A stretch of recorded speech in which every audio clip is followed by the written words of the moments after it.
Muy buenas tardes. La esperanza que genera en los mercados la llegada de Joe Biden y sus enormes estímulos fiscales sostiene hoy los ánimos también en los mercados europeos frente a las nuevas restricciones duras frente al virus anunciadas hoy por Francia y Holanda y a los malos datos macroeconómicos. La zona euro ha confirmado deflación o precios negativos ya por cuarto mes consecutivo a tan solo un día de la primera reunión del año del Banco Central Europeo. Estos audiomercados buscamos todas las claves del cierre europeo, como siempre, gracias al patrocinio del broker IG.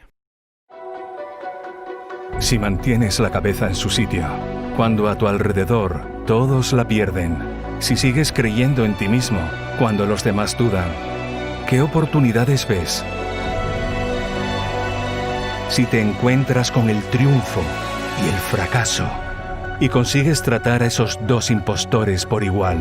si eres capaz de ver la oportunidad, el mundo del trading es para ti. Cuando ves la oportunidad, IG. Unas bolsas que se han movido con ganancias ya desde la apertura, siguiendo la estela del optimismo que está generando hoy en Wall Street entre los inversores la expectativa de ver nuevos y enormes estímulos fiscales para seguir impulsando a la economía frente a la pandemia por parte de la nueva administración de Joe Biden, cuyo acto protocolario de proclamación de nuevo presidente de Estados Unidos está sucediendo en estos momentos en Washington. Ese es el principal motivo que está levantando hoy los ánimos, pero también los primeros signos de cambio en el gobierno tras varios anuncios esta mañana, entre ellos la vuelta al Pacto por el Clima de París, la vuelta a la Organización Mundial de la Salud o que va a vacunar a 100 millones de personas en sus primeros 100 días de mandato. Esta confianza, junto a la apuesta en las vacunas y en que junto a los estímulos seguirá reactivando la recuperación de las economías, continúa dando soporte a los mercados frente a, en el lado contrario de la balanza, el avance propio de la tercera ola del virus y las restricciones más duras que están anunciando los diferentes países. Después del anuncio de ayer por parte de Alemania de extender el actual confinamiento hasta al menos el próximo 14 de febrero, se une hoy el de Francia de que mantendrá cerrados bares y restaurantes hasta al menos el 6 de abril, o el de Holanda de que prohíbe desde el día 23 de enero la llegada al país de vuelos procedentes de Reino Unido, Sudáfrica y algunos países de Latinoamérica para tratar de redoblar el esfuerzo por contener las nuevas cepas del COVID-19. Además, España podría adoptar también nuevas medidas en las próximas horas después de registrar un nuevo récord de contagios en el último día con más de 34.000 y algo más, desgraciadamente, de 400 fallecidos. Unas restricciones cada vez más duras y parecidas a las de marzo de 2020 que acrecientan el miedo a un nuevo golpe económico, con unos datos que ya están constatando que tras el rebote del tercer trimestre del pasado año se ha ido frenando la actividad poco a poco en el tramo final del pasado ejercicio. Hoy hemos visto, por ejemplo, cómo la inflación en la eurozona ha cerrado el último mes, el de diciembre, con deflación o precios negativos, en concreto en el menos 0,3% interanual y ya en estos niveles por debajo de cero por cuarto mes consecutivo. Un dato que alimenta los temores también sobre la débil evolución de los precios de la inflación que tiene el Banco Central Europeo a tan solo un día de su primera decisión de tipos del año de este ejercicio 2021. No se espera, en principio, que toque su actual política monetaria, se espera que mantenga el actual nivel ultracomodaticio para seguir dando soporte a la economía y que refuerce, de hecho, esa orientación de que seguirá manteniéndola hasta que tenga claro que ha terminado la pandemia del coronavirus, sobre todo después de que en diciembre añadiese otros 500.000 millones de euros más a ese programa extraordinario de compras de bonos, el conocido como PPP, en este caso ya con 1,85 billones de euros encima de la mesa, aunque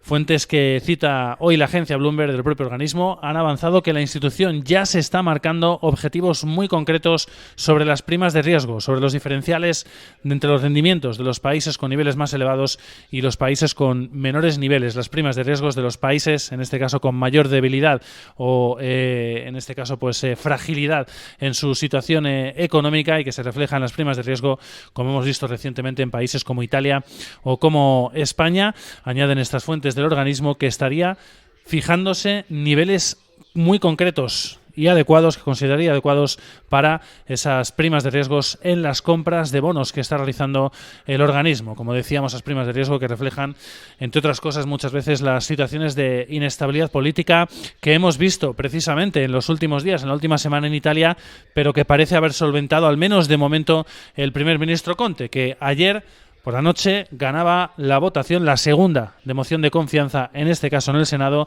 Era más difícil que la primera porque contaba con menos amplitud de mayoría en la Cámara Baja, después de haber conseguido también esa victoria el pasado lunes en el Congreso. Por lo tanto, de momento, el primer ministro, Giuseppe Conte, ha salvado sin duda ese primer match point, ese punto de partido que tenía encima de la mesa desde el plano político. Y hoy, en sucesos, también tenemos que hablar de un desgraciado incidente que se ha producido en Madrid, en la capital de España, una explosión, en principio parece que por un escape de gas en un céntrico edificio de la calle de Toledo. De momento deja un saldo de al menos 3 fallecidos y más de una decena de heridos. Seguiremos pendientes de estas informaciones. En este contexto, las bolsas han terminado en positivo, con avances del 0,77% para el DAX de Frankfurt, 13.921 puntos, un 0,75% avanzado en el Eurostoxx 50, 3.622 enteros, medio punto porcentual arriba París. El CAC 40 parisino termina la jornada en los 5.628 puntos, 4 décimas avanzado el FT100 de Londres, 6.740 puntos, 0,9 arriba Milán, 22.650 enteros, y rezagado hoy el IBEX 35, que ha cerrado finalmente con caídas del menos 0,08% en los 8.192 enteros. En el mercado de divisas, el euro está cayendo un 0,2% después de los malos datos macroeconómicos y de nuevas restricciones, como decíamos, en Francia y en Holanda, que junto a los datos del virus pues pesan lógicamente sobre la moneda europea. 0,2% abajo, tratando de sostener los $1,21, 1,2102 en estos momentos, y la libra, por el contrario, está avanzando pero lejos de máximos de sesión. A esta hora suma una décima, 1,3644 dólares, pero ha llegado a cotizar por encima de 1,37 en los mejores momentos de la sesión para la divisa británica, en máximos desde mayo de 2018. En el plano corporativo, en el IBEX 35, que ha sido el único indicador que ha cerrado en negativo, han pesado las caídas para compañías del sector financiero, entre ellas CaixaBank, que se ha dejado un 2,7%, Bankia un 2,4%, han sido los dos valores que más han caído. Endesa y Naturgy más de 1,5 puntos porcentual, y más de 1 punto en Agas, Almiral, Viscofan,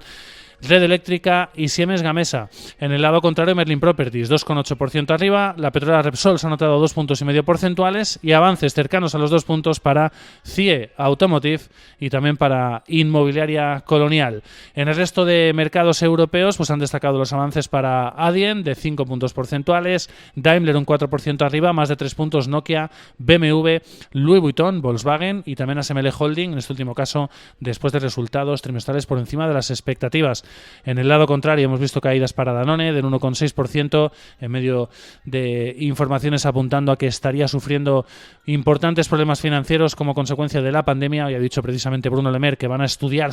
posible soporte a la compañía alimentaria francesa